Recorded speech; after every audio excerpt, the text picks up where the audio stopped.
أعوذ بالله من الشيطان الرجيم. بسم الله الرحمن الرحيم. القارعة ما القارعة وما أدراك ما القارعة يوم يكون الناس كالفراش المبثوث وتكون الجبال كالعهن المنفوش فأما من ثقلت موازينه فهو في عيشة راضية وأما من خفت موازينه فأمه هاوية وما أدراك ما هي نار حامية. صدق الله مولانا العظيم وصدق رسوله النبي الكريم ونحن على ذلك من الشاهدين والشاكرين والحمد لله رب العالمين. قرآن پاک کے آخری پارے سے سورہ قاریہ کی تلاوت کی گئی. اللہ تبارک و تعالیٰ سے دعا کرتے ہیں کہ وہ مجھے سچ کہنے کی، ہم سب کو سمجھنے کی اور آخر میں ہم سب کو ان آیات مبارکہ پر عمل کرنے کی توفیق عطا فرمائے. یہ سورہ مبارکہ نبی آخر الزمان حضرت محمد مصطفیٰ صلی اللہ علیہ وسلم پر مکے میں نازل ہوئی تھی اور مکے کا بھی ابتدائی دور تھا. اس سورہ مبارکہ کا موضوع اور مضمون قیامت اور آخرت ہے. اس میں قیامت کا بھی ذکر کیا گیا ہے اور آخرت کا بھی ذکر کیا گیا ہے. قیامت اور آخرت کے فرق کو سمجھنا بھی ضروری ہے. قیامت قیام سے نکلا ہے. قبروں میں لیٹے ہوئے انسان اللہ تبارک و تعالیٰ کے حکم سے، اذن سے، مرضی سے جب قبروں سے کھڑے کر دیے جائیں گے تو یہ مرحلہ قیامت کا مرحلہ کہلائے گا. لیکن صرف قیامت کے دن ان لوگوں کو قبروں سے نکال کر کھڑا کر دیا جانا مقصود نہیں ہے. مقصود یہ ہے کہ ان کو اللہ تبارک و تعالیٰ کی بارگاہ میں حساب و کتاب کے لیے پیش کر دیا جائے. تو وہ جو دوسری زندگی نصیب ہوگی، آخرت، اس آخرت کا جو مرحلہ شروع ہوگا، وہ جو دوسری زندگی شروع ہوگی، وہ جو دوسرا معاملہ شروع ہوگا، اللہ تعالیٰ کی بارگاہ میں انسان آ کر کھڑا ہوگا، میدان حشر میں کھڑا ہوگا، جزا اور سزا کا فیصلہ ہونا ہے. اس پورے مرحلے کو ایک ہی نام دیا گیا ہے اور وہ نام ہے آخرت کا. اس سورہ مبارکہ میں اللہ تبارک و تعالیٰ نے انتہائی دل نشین اور جامع الفاظ کے اندر ان دو بڑے مضامین کو بڑے ہی مختصر، جامع اور بے نظیر الفاظ کے اندر بیان فرما دیا ہے. یعنی کہ ایک معنی کا سمندر ہے کہ جس کو کوزے کے اندر بند کر دیا گیا ہے. کوئی انسان انسانی دنیا کے اندر یہ تصور نہیں کر سکتا کہ اتنے بڑے بڑے مضامین کو اتنے مختصر الفاظ کے اندر، جامع الفاظ کے اندر اور بڑے گہرے الفاظ کے اندر بیان کر دیا جائے.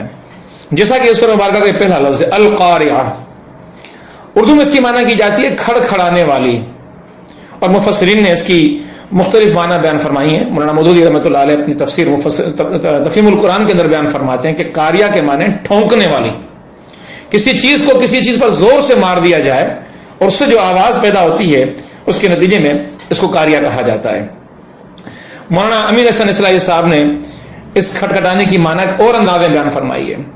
آپ فرماتے ہیں کہ رات کا وقت ہے، گھر کے سارے لوگ گھر کے اندر سوئے ہوئے ہیں، یکایک کوئی گھر کے دروازے پر آتا ہے اور زور سے آ کے دروازہ بجاتا ہے. تو گھر کے لوگوں پر کیا کیفیت طاری ہو جاتی ہے کہ یہ کیا معاملہ ہو گیا ہے، یہ کون اس وقت اچانک آ گیا ہے. وہ جو سکون کی حالت کے اندر نیند میں پڑے ہوئے لوگ تھے وہ یکایک گھبراہٹ کے ساتھ اٹھ کر کھڑے ہو جاتے ہیں کہ یہ کیا ہو گیا. پریشانی کا عالم ہو جاتا ہے. اور ایک بات ہے کہ خوف کا عالم بھی ہوتا ہے. لوگ فوراً جا کے دروازہ نہیں کھول دیتے بلکہ دور سے آواز دیتے ہیں کون ہے. پر اگر وہ آواز جو دروازے کے دوسری طرف سے اپنائیت والی آواز، کسی اپنے کی آواز آئے گی تو آگے بڑھ کے دروازہ بھی کھولیں گے، ورنہ خوف کا ایک عالم ہوگا. اور عالم یہ ہوتا ہے کہ انسان خالی ہاتھوں جا کے دروازہ بھی نہیں کھولتا. دیہاتی زندگی میں تو اس کا تصور بھی نہیں ہے. کوئی نہ کوئی چیز، کلہاڑی ہوگی یا کوئی اور چیز ہوگی، ساتھ لے کر بندہ جائے گا. جا کے کوئی اگر حملہ آور ساتھ ہو، کوئی اپنے ہی کسی بندے کو ہتھیار کی بنیاد پر سامنے لے کر آ گیا ہو تو تب بھی. تو یہ جو کیفیت پیدا ہوتی ہے انسان کے ذہن کے اندر، ایک خوف کی کیفیت، ایک گھبراہٹ کی کیفیت، ایک مصیبت کی کیفیت، ایک پریشانی کی کیفیت، وہ کیفیت اس لفظ قاریہ کے اندر سمائی ہوئی ہے. ابن کثیر نے اس کی معنی کچھ یوں بیان فرمائی کہ یہ القاریہ قیامت کے ناموں میں سے ایک نام ہے. اور پھر وہ فرماتے ہیں کہ الحاق کا بھی اسی طرح کا ایک نام ہے، الغاشیہ بھی اسی طرح کا ایک نام ہے. تو قرآن میں مختلف جگہوں پر رب کائنات نے قیامت کو مختلف ناموں سے پکارا ہے، اور ان ناموں میں سے ایک نام یہ بھی ہے کہ رب کائنات نے اس کو قاریہ کے نام سے پکارا ہے۔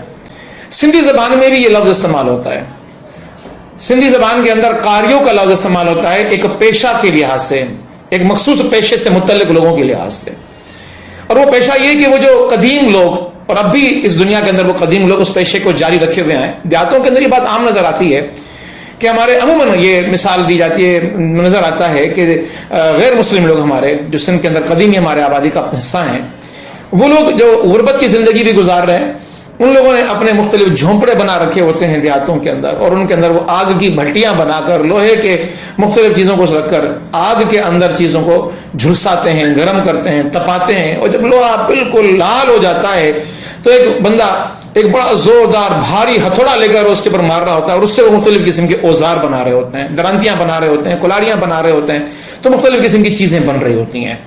لیکن اس میں بھی ایک بات آپ کو نظر آئے گی کہ وہ جو قاریہ ہے وہ ایک مضبوط لوہے کی چیز کو ایک مضبوط ہتھوڑے کے ساتھ زور سے وہاں پر مارتا تو ایک آواز، ایک بڑی بھاری آواز، ایک بڑی بلند آواز سننے کو ملتی ہے، اور اس آواز کے نتیجے کے اندر ایک سکون کی کیفیت ختم ہو جاتی ہے، اور لوگ اس سکون کی کیفیت کے ختم ہونے کے بعد ایک سوچ میں پڑ جاتے ہیں کہ یہ کیا ہو گیا، یہ کیسی آواز تھی۔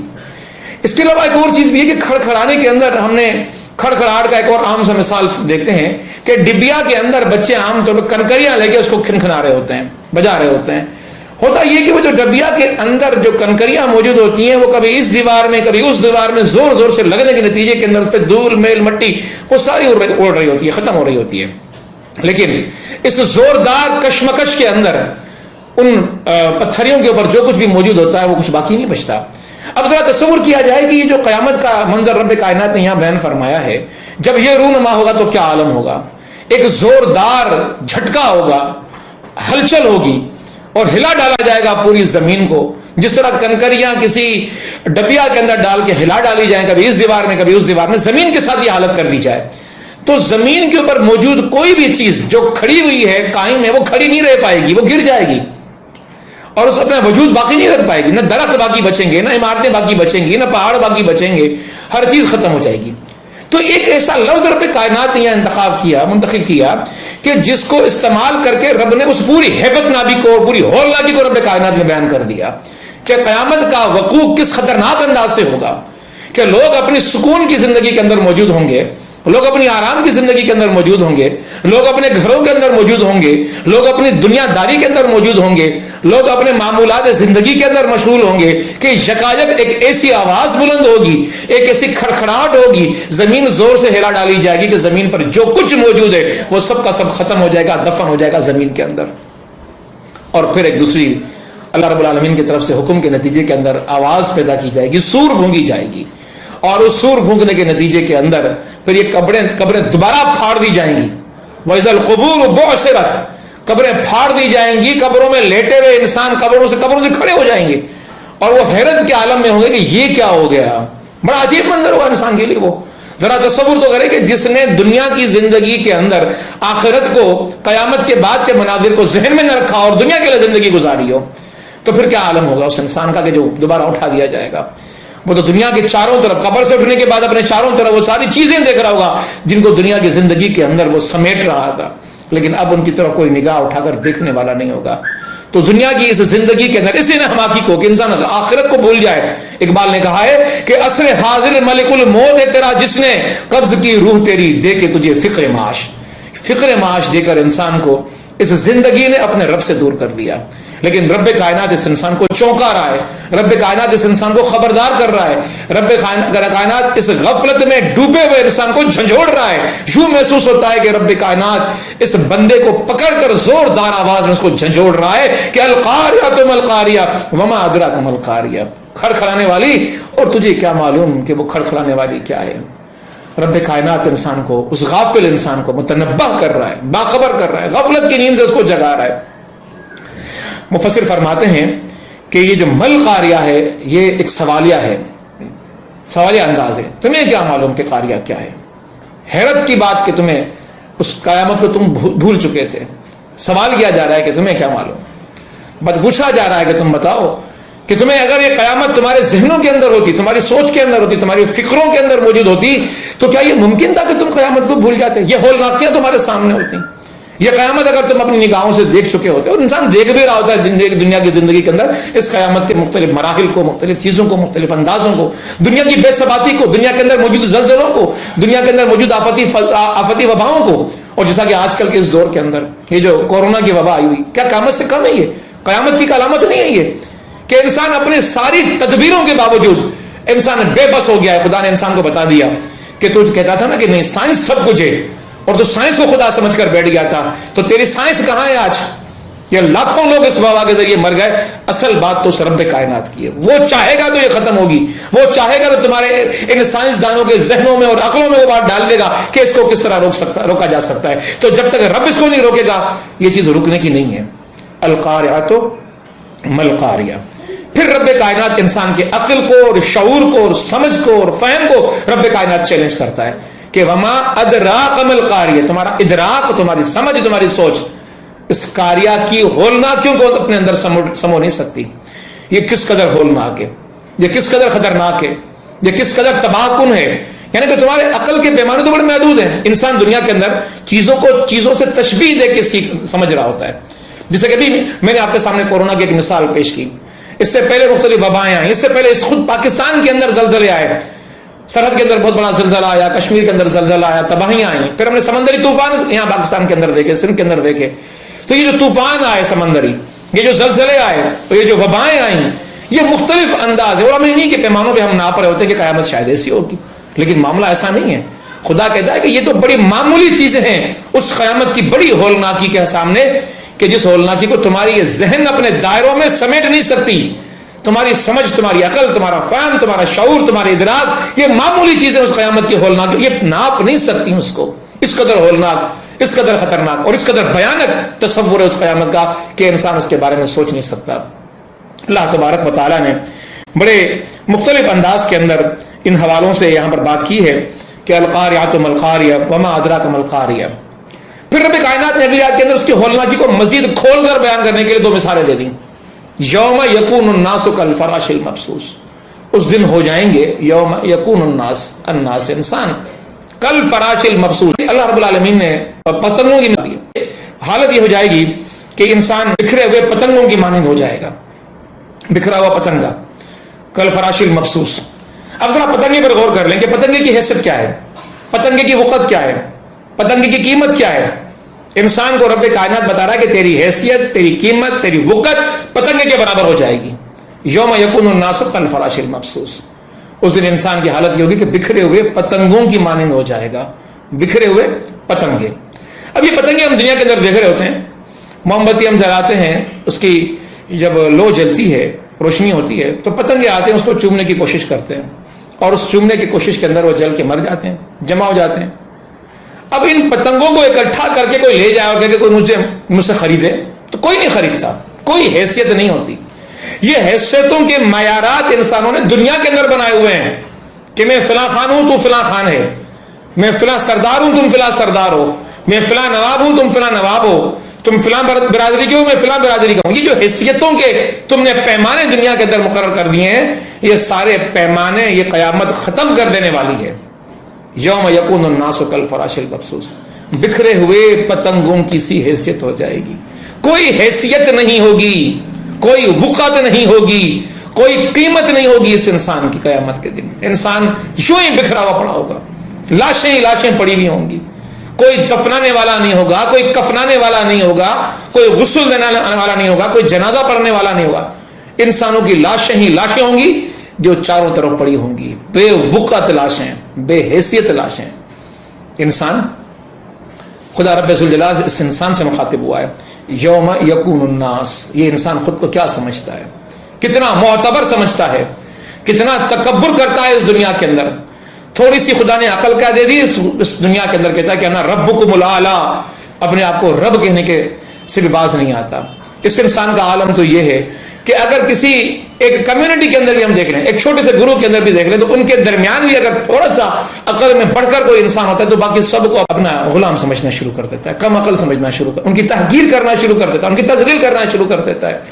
تو رب کائنات کہتا ہے کہ یہ حیثیتیں ختم ہو جائیں گی جو مال اور دولت کی بنیاد پر، جو ذات اور برادری کی بنیاد کے اوپر، جو عقل اور فہم کی بنیاد کے اوپر، جو طاقت اور قوت کی بنیاد کے اوپر یہاں پر موجود ہیں. وہ قیامت، جس قیامت کا ذکر رب کائنات یہاں کر رہا ہے، یہ اتنی ہولناک، ساری چیزوں کو برباد کر دینے والی، ساری چیزوں کو تباہ کر دینے والی، کوئی کسی کی حیثیت باقی نہیں رہے گی، کوئی کسی کی وقت باقی نہیں رہے گی، کوئی کسی کی قیمت باقی نہیں رہے گی. پھر رب کائنات فرماتا ہے کہ وَتَكُونُ الْجِبَالُ كَالْعِهْنِ الْمَنْفُوشِ. یہاں عہن المنفوش کی معنی یہ تنکی ہوئی رنگین اون ہے. پہاڑ جو اتنا وزنی ہمیں محسوس ہوتا ہے، ایک عام سا پتھر بھی ہم نہیں اٹھا پاتے، اس کے اندر بھی ایک وزن، پورا پورا پتھر. مشرکین مکہ نبی اکرم صلی اللہ علیہ وسلم کے پاس آتے تھے اور آ کر یہ سوال کرتے تھے کہ وہ جو تمہاری قیامت آنے والی ہے، تنزیہ انداز کے اندر، تضحیق کے انداز کے اندر آ کر کرتے تھے، ان پہاڑوں کا کیا ہوگا؟ لیکن یاد رہے کہ مشرکین مکہ کے شرک کا جو عالم تھا اس میں یہ بات شامل تھی کہ وہ ہر بلند، ہر بالا، ہر طاقتور، ہر فوق الفطرت چیز کو خدا کا درجہ دیتے تھے. تو انہوں نے پہاڑوں کو بھی خدا کا درجہ دے رکھا تھا. تو سوال کیا یا رسول خدا پھر آپ یہ بتائیں کہ ان پہاڑوں کا کیا ہوگا؟ تو قرآن نے جواب دیا کہ وَتَكُونُ الْجِبَالُ كَالْعِهْنِ الْمَنْفُوشِ. ان پہاڑوں کا عالم یہ ہو جائے گا کہ یہ دھنکی ہوئی رنگین اون کی مانند ہو جائیں گے، یعنی کہ یہ ہواؤں میں بکھرتے پھریں گے. ایک اور جگہ رب کائنات نے فرمایا کہ فَكَانَتْ هَبَاءً مُنبَثًّا. یہ عالم ہوا کہ دھول بن کر ہواؤں میں اڑ جائیں گے سارے کے سارے پہاڑ، ان کا وجود قائم نہیں رہے گا. یعنی کہ ایک طرف تو رب کائنات نے جواب دیا مشرکین مکہ کو کہ انہوں نے سوال کیا پہاڑوں کا کیا ہوگا، دوسری طرف ہم انسان 5 اور 6 فٹ کے انسان، 1 یا 1.5 من یا 2 من کا انسان، یہ ان پہاڑوں کے سامنے کیا حیثیت رکھتا ہے؟ جب پہاڑوں کا عالم قیامت کے روز یہ ہوگا کہ رب کائنات ان کو بھی اٹھا کر اس طرح ہواؤں کے اندر اڑا دے گا کہ باہم ٹکرا ٹکرا کر یہ دھول بن جائیں گے. تو رب کائنات کہتا ہے کہ انسان اس عالم کے اندر تو اپنی فکر کر، تو اپنے بارے میں سوچ. رب کائنات انسان کو یہاں پر خبردار کر رہا ہے، بڑا ہوشیار کر رہا ہے. رب کائنات انسان کو انسان کی زندگی کے بارے میں غور و فکر کرنے کی دعوت دے رہا ہے کہ انسان تو اس غفلت کی نیند کو چھوڑ دے، تو اس غفلت کی نیند کو چھوڑ کر رب کائنات کی یاد کو، رب کائنات کے پیغام کو سنبھال، دین کے لیے جد و جہد کرنے کے لیے اپنے آپ کو اختیار. یہ موضوع یہاں پر کر ختم ہوتا ہے کہ 5 آیتیں مکمل ہوئی یہاں پر کہ رب کائنات نے پہلے 3 آیتوں کے اندر قیامت کی ہولناکی کو بیان فرمایا، اور پھر تو مثالیں رب کائنات نے بیان فرمائی کہ انسان کا عالم تو یہ ہوگا کہ بکھرے ہوئے پتنگوں کی مانند ہو جائے گا، اور پھر پہاڑوں کی مثال دی، یعنی کہ دیکھ کے چاول میں سے 2 چاول پیش کر دیے گئے تو باقی ساری انسانیت یہ سمجھ جائے کہ باقی عالم کیا ہوگا، اس آسمانوں کا کیا ہوگا، اس زمین کا کیا ہوگا، اور آسمان اور زمین کے اندر موجود ہر چیز کا کیا ہوگا، انسان سمجھ سکتا ہے. اور یہاں ذرا سائنٹیفک اسٹائل میں بھی چیزوں کو لیا جا سکتا ہے، لیکن چونکہ اتنا وقت نہیں ہے اور موضوع بھی سوالے سے نہیں تو بات نہیں کی جا سکتی یہاں پر. لیکن میں کہتا ہوں کہ اس ساری بات کے باوجود کیا انسان اس دنیا کے اندر سارے حوادث سے گزرنے کے بعد بھی رب کی طرف رجوع کرتا ہے؟ تو معلوم یہ ہوتا ہے کہ انسان رب کی طرف رجوع نہیں کر رہا ہوتا، انسان غفلت کی نیند میں سویا ہی رہتا ہے.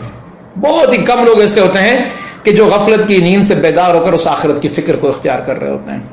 میرے سامنے کئی ایک مثالیں ہیں اور آپ کے سامنے بھی. انسان جتنا چاروں طرف نگاہیں دوڑا کر دیکھ سکتا ہے تو انسان کو معلوم ہو جائے گا کہ کتنی انسان کتنا بے بس ہے، انسان کتنا مجبور ہے. میں ایک دعوت کے اندر بیٹھا ہوا تھا، میرے ایک عزیز محترم محمد علی تالپور صاحب کی شادی تھی. دسترخوان بچھا ہوا ہے، شادی کے کھانے لگائے گئے ہیں اور کھانے کھائے جا رہے ہیں. میرے سامنے ہی ہمارے گاؤں کا ایک ٹیچر، ایک بزرگ، وہ بھی موجود تھا، سامنے کھانا کھا رہا تھا. اس نے چند ایک لقمے منہ میں لیے، میں نے بھی چند ایک لقمے منہ میں لیے ہی تھے ابھی، کہ اچانک وہ اسی دسترخوان پہ گر جاتا ہے. سب لوگ پریشان ہو جاتے ہیں، لوگ آتے ہیں اس کو اٹھاتے ہیں، اٹھا کے اس کو گاڑی میں لے جاتے ہیں، جا کے اسپتال پہنچاتے ہیں. تو معلوم ہی ہوتا ہے کہ حضرت کو، محترم کو دل کا دورہ پڑا اور وہ اللہ کو پیارے ہو گئے. یقیناً یہ دنیا کے اندر واقعات ہوتے رہتے ہیں، انسان سوچتا رہتا ہے، انسان دیکھتا رہتا ہے. لیکن ایک سوچنے والی نگاہ اور فکر کرنے والی اگر سوچ ہو انسان کی، تو میں سوچ میں پڑ گیا کہ میرے سامنے ہی، بالکل میرے سامنے بیٹھے ہوئے تھے اور وہ کھانا کھا رہے تھے. لقمہ منہ کے اندر گیا ہے، کتنا اس کو چبایا، کتنا حصہ منہ کے اندر، منہ سے پیٹ کے اندر اترا، کتنا منہ کے اندر ہی رہ گیا. یہ اچانک جو ہوا تو معاملہ تو یہ ہوا کہ وہ اچانک جب موت آتی ہے تو انسان کو تو پتہ ہی نہیں چلتا کہ میرا معاملہ کیا ہو گیا، اور یوں موت اپنے پاس اس بندے کو اٹھا کے لے کے چلی جاتی ہے اور قبر میں جا کے انسان کو دفن کر دیا جاتا ہے. ایک لمحہ نہیں ملا انسان کو. سوچ انسان کی کہاں رہ گئی، منصوبے انسان کی کہاں رہ گئے، خواہشات انسان کی کہاں رہ گئی. خواہشات تو یہی دنیا کے اندر رہ گئی، جتنے منصوبے بنائے تھے وہ سارے کے سارے یہیں پر رہ گئے. انہی خواہشات سے مجھے خواہش یاد آتی ہے کہ ہمارے ایک جاننے والے سندھ زرعی یونیورسٹی کے اندر پڑھا کرتے تھے، خانزادہ برادری سے تعلق تھا, ٹنڈو جام کی میر کالونی کے اندر رہا کرتے تھے, اور وہ تعلیم حاصل کر رہے تھے یونیورسٹی کے اندر. ہم سمجھتے ہیں کہ ہمارے بچے اولاد جب تعلیم کے مراحل کو مکمل کر رہے ہوتے ہیں تو ہماری امیدیں کتنی بڑھ رہی ہوتی ہیں, اور خود بندے کی امیدیں کتنی بڑھ رہی ہوتی ہیں. اور معاملہ یہ ہوا کہ ایگریکلچر یونیورسٹی سے ماسٹرز کی ڈگری مکمل کر لی اور نوکری کے لیے اپلائی کرنا شروع کر دیا. اب گھر کے اندر جو گفتگویں ہو رہی ہوتی ہیں وہ ذرا ہم سب سمجھ رہے ہوتے ہیں کہ والدین کی خواہش ہوتی ہے کہ جلدی نوکری سے لگے تو شادی کر دیں. بہنیں اس امید سے بیٹھی ہوتی ہیں کہ بھائی کو نوکری ملے گی, کچھ گھر کے حالات اچھے ہوں گے تو ہماری شادیاں ہوں گی. باپ بیچارہ بوڑھا جو کما رہا ہوتا ہے ساری زندگی, اس کی کمر ٹیڑھی ہو جاتی ہے, وہ سوچتا ہے کہ میں نے اتنا انویسٹ کر دیا میرے بچے کے اوپر, اب یہ میرا بازو بنے گا, اور وہ خود فرد کیا نہیں سوچ رہا ہوتا. اور معاملہ تھا بڑا ذہین تھا بندہ, وہ جاتا ہے جا کے انٹرویو دیتا ہے, آج یہاں کل وہاں پرسوں وہاں, اور کئی انٹرویو سے واپس آ رہا ہے, اور گھر میں آ کے شام کو محفل جمتی ہے, اس محفل میں اگر تذکرے ہوتے ہیں کہ آج یہ پوچھا گیا, میں نے یہ بتایا. اسی طرح کی شام میں وہ گھر میں بیٹھا ہوا ہے اور وہ کوئی انٹرویو دے کر آیا اور اگر بات چیت ہو رہی ہے کہ یکایک اس کو ہچکی آئی اور گر پڑا, لوگ اس کو اسپتال کی طرف لے کر دوڑے اور معلوم ہوا کہ وہ اللہ کو پیارا ہو گیا. لیکن اس سے بڑی انسانی ذہن کو جھنجھوڑنے والی بات یہ ہے کہ اگلے دن صبح جب اس کی لاش کو گھر سے اٹھا کر جنازے کے لیے لے کے جانا جا رہا تھا, اور جب اس کی لاش کو قبر میں اتارنے کے لیے لے کے جانا ہے تو یکایک دروازہ بجتا ہے اور ڈاکیا آتا ہے اور ایک لفافہ تھماتا ہے, اور جب اس لفافے کو کھول کے دیکھا جاتا ہے تو اس کے اندر اس کی نوکری کا پروانہ ہوتا ہے. میں حیران رہ گیا جب یہ بات میں نے سنی کہ انسان جس نوکری کے پروانے کو حاصل کرنے کے لیے 16 سال تک اسکولوں کی اور کالجوں کی اور یونیورسٹیوں کی تعلیم حاصل کرتا ہے, دن اور رات جاگتا ہے, حافظہ اپنا تھکاتا ہے, راتوں کی نیندیں ختم کرتا ہے کہ مجھے نوکری کا پروانہ مل جائے. وہ نوکری کا پروانہ اگر ایک دن پہلے مل جاتا اس بندے کو کتنی خوشی ہوتی. یہ منصوبے یہیں رہ جاتے ہیں, یہ خواہشیں, یہ آرزویں یہیں رہ جاتی ہیں, اور انسان اپنے رب کی طرف چلا جاتا ہے. لیکن سوچ انسان کو اس دنیا ہی کی رہتی ہے. کسی نے کیا خوب کہا, ہزاروں خواہشیں ایسی کہ ہر خواہش پہ دم نکلے, بہت نکلے میرے ارماں مگر پھر بھی کم نکلے. یہ خواہشات کتے کی طرح ہوتی ہیں جو انسان کے پیچھے دوڑی بھی آتی ہیں اور انسان کو لپک لیتی ہیں, انسان کو ان خواہشات کی جو سحر انگیزی ہوتی ہے اس میں انسان کو ڈبو دیتی ہیں, اور پھر انسان ان خواہشوں اور منصوبوں کی تکمیل کے لیے اس دنیا کی زندگی کو لگا دیتا ہے. لیکن معاملہ کیا ہے, ہزاروں خواہشیں ایسی کہ ہر خواہش پہ دم نکلے, بہت نکلے میرے ارماں مگر پھر بھی کم نکلے. یہ خواہشیں ختم نہیں ہوتی, ختم ہونے کا نام نہیں لیتی. ایک خواہش کے بعد دوسری, دوسری کے بعد تیسری, تیسری کے بعد چوتھی, چوتھی کے بعد پانچویں, اور یہ لامتناہی سلسلہ ہے جو خواہشات کا چل رہا ہوتا ہے. ان لامتناہی خواہشات کے سلسلے کے اندر جو انسان سب سے بڑی چیز گنواتا ہے وہ اپنا رب گنواتا ہے, رب سے تعلق گنواتا ہے, اپنا دین گنواتا ہے, اپنا ایمان گنواتا ہے, اور ایک مادیت پرست انسان بن کر اس دنیا کے اندر اپنی زندگی گزار رہا ہوتا ہے. لہذا قرآن ایسے انسان کو جھنجھوڑ رہا ہے. قرآن انسان سے کہہ رہا ہے کہ قدم سوئے مرقد, قدم تیرے مرقد کی طرف ہیں, قبر کی طرف ہیں. قدم سوئے مرقد, نظر سوئے دنیا, تو نے نظر دنیا داری کے پر لگائی ہوئی ہے, دنیا کو سمیٹنے کے لیے, دنیا کو جانچنے کے لیے, دنیا کو پرکھنے کے لیے, دنیا میں ڈوبنے کے لیے. قدم سوئے مرقد, نظر سوئے دنیا, کدھر جا رہا ہے, کدھر دیکھ رہا ہے. انسان یہ سوچے کہ مجھے جانا کہاں ہے. اگر میری آخری منزل اس دنیا کی زندگی کی قبر ہے تو مجھے پھر اپنی قبر کو جنت کے گہواروں میں سے گہوارہ بنانے کی فکر کرنی چاہیے, اس جنت کی فکر کرنی چاہیے.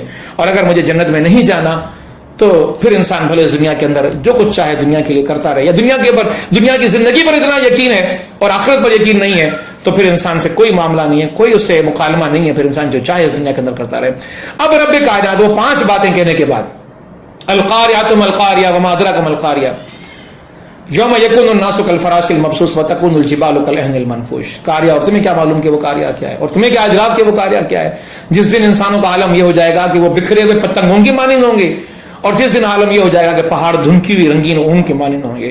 اب رب کائنات فرما رہا ہے کہ فَأَمَّا مَنْ ثَقُلَتْ مَوَازِينُهُ فَهُوَ فِي عِيشَةٍ رَاضِيَةٍ, بس جن کے اعمال کا وزن بھاری ہوگا, ثقیل ہوگا, وہ من پسند زندگی کے اندر ہوگا.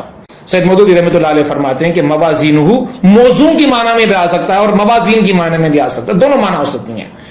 موضوع ان معنیوں میں کہ انسان نے کس چیز کو موضوع سمجھا اور کس چیز کو اختیار کیا, اور موازین وزن کے معنی میں آتا ہے کہ انسان کے نے اعمال کے ان کا وزن کتنا ہے, کن چیزوں کو موضوع سمجھا, کن اعمال کو موضوع سمجھا. تو فاما من ثقلت موازینہ, تو جن کے اعمال کا وزن بھاری ہوگا, فہو فی عیشۃ راضیہ، رب کائنات فرماتا ہے کہ اس کو عیش والی زندگی دوں گا، وہ عیش والی زندگی کے اندر ہوگا. لیکن ایسا نہیں کہ وہ صرف عیش والی زندگی کے اندر ہو. یہاں پر رب کائنات نے ایک اور بہت پیارا اور ہم سب کے لیے ایک بہت ہی دل فریب انداز رب کائنات نے اختیار فرمایا، عیشۃ راضیہ. ایک عیش تو وہ ہوتا ہے کہ جو عطا کر دیا جاتا ہے اور اس کے بارے میں انسان کی اپنی رضا اور اپنی مرضی نہیں ہوتی ہے، انسان بس مل گیا اور انسان نے اس کو حاصل کرنا ہے، یہ ایک عیش کا انداز ہوتا ہے. ایک عیش یہ ہوتا ہے کہ انسان اپنی مرضی کا حاصل کرے. تو رب کائنات یہ کہتا ہے کہ فہو فی عیشۃ راضیہ، وہ عیش دوں گا جس میں تو راضی ہوگا. رب کائنات بندے کی رضا کی بات کر رہا ہے، اور بندہ اللہ کو راضی کر چکا ہے دنیا کے اندر، تو رب قیامت میں اس کو راضی کیوں نہ کرے، جنتوں میں اس کو راضی کیوں نہ کرے. یہ بڑا عجیب معاملہ ہے جو رب کائنات نے بیان فرمایا کہ سودا ہے، ایک طرح کا ٹریڈ ہے، ایک طرح کا بزنس ہے، ایک طرح کا کاروبار ہے. اور کاروبار یہ ہے کہ تو دنیا کی زندگی کے عیش و آرام کو میرے لیے اگر قربان کرے گا تو قیامت کے دن کے عیش اور آرام میں تجھے عطا کر دوں گا. ذرا غور کیجئے، ایک سودا ہے، ایک لین دین ہے. رب کائنات کہتا ہے کہ تو دنیا میں مجھے راضی کر، قیامت میں تجھے راضی کروں گا. اب ذرا دیکھ لیں کیا کوئی مشکل سودا ہے؟ دنیا کی زندگی بھی کتنی پرسکون زندگی بن جاتی ہے اہل ایمان کی. ذرا اہل ایمان سے پوچھ کے دیکھ لیں، بزرگان دین سے پوچھ کے دیکھ لیں، جو نمازی ہیں، جو روزہ دار ہیں، جو دیندار ہیں، ان سے پوچھیں. کوئی فکر نہیں ہوتی ان کو، کوئی خوف نہیں ہوتا، کوئی ڈر نہیں ہوتا ان کو. بڑی سکون کی زندگی اہل ایمان گزارتے ہیں اس دنیا کے اندر. فکرات تو ان کو لاحق ہوتی ہیں جو دنیا کے بندے بن کر رہ جاتے ہیں. تو اللہ رب العالمین کے حوالے زندگی کرنے کے نتیجے میں، رب کو راضی کرنے کے نتیجے میں دنیا کی زندگی بھی انسان کی بہترین زندگی بن جاتی ہے. اور جو وہ ابدی زندگی ہے، ختم نہ ہونے والی جو زندگی ہے، وہ جو جنت کی زندگی ہے، رب کہتا ہے کہ وہاں تو میرا مہمان ہوگا، اور وہاں تو میں تجھ سے پوچھوں گا میرے بندے تو بتا مجھ سے راضی ہے کہ نہیں، میرے بندے تو راضی ہے کس بات پر. خدا رضا پوچھے گا بندے کی. فہو فی عیشۃ راضیہ واما من خفت موازینہ، اور جن کے اعمال کے وزن خفیف ہوں گے، ہلکے ہوں گے، جن کے اعمال تھوڑے ہوں گے. اما من خفت موازینہ فامہ ہاویہ، فامہ ہاویہ، امہ ماں سے نکلا ہے، اس کی ماں ہاویہ ہوگی. ماں، بچے کا ٹھکانہ ماں کی گود ہوتی ہے. اس دنیا کے اندر تجربہ کر کے دیکھ لیں، چھوٹا بچہ، اس کو کوئی بھی ڈانٹے، کوئی بھی ڈپٹے، کوئی بھی اس کو تھپڑ مارے، وہ روتا ہوا ماں کے پاس جائے گا. اور حتیٰ کہ یہ عالم ہوتا ہے کہ اگر ماں مارے تو ماں ہی کو چپٹتا ہے، کسی اور کے پاس نہیں جاتا بچہ. ٹھکانہ ماں کی گود ہے.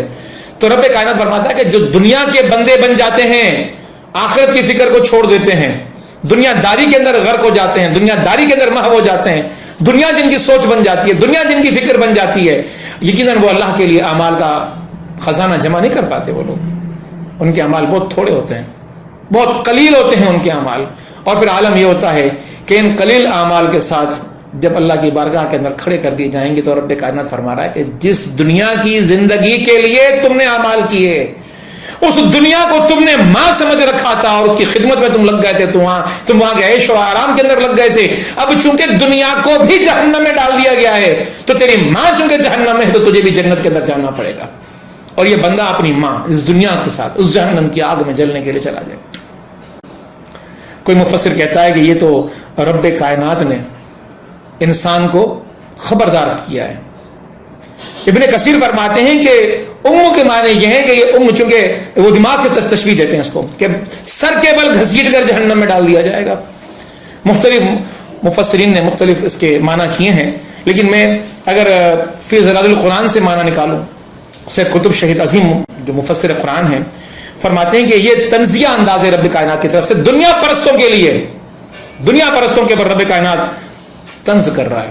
اور فرماتے ہیں کہ یہ حقیقی انداز ہے، کیونکہ حقیقت اس حوالے سے کہ جو دنیا کیا ہو گیا، قیامت میں کیا لینے آئے گا وہ اللہ کے پاس، تو حقیقت ہی ہے. اور پھر فرماتے ہیں کہ بڑا تلخ بھی ہے، اس کے اندر بڑی تلخی ہے. رب کائنات کا غضب تلخی ہے، رب کائنات کی ناراضگی تلخی ہے، رب کائنات کا عذاب تلخی ہے.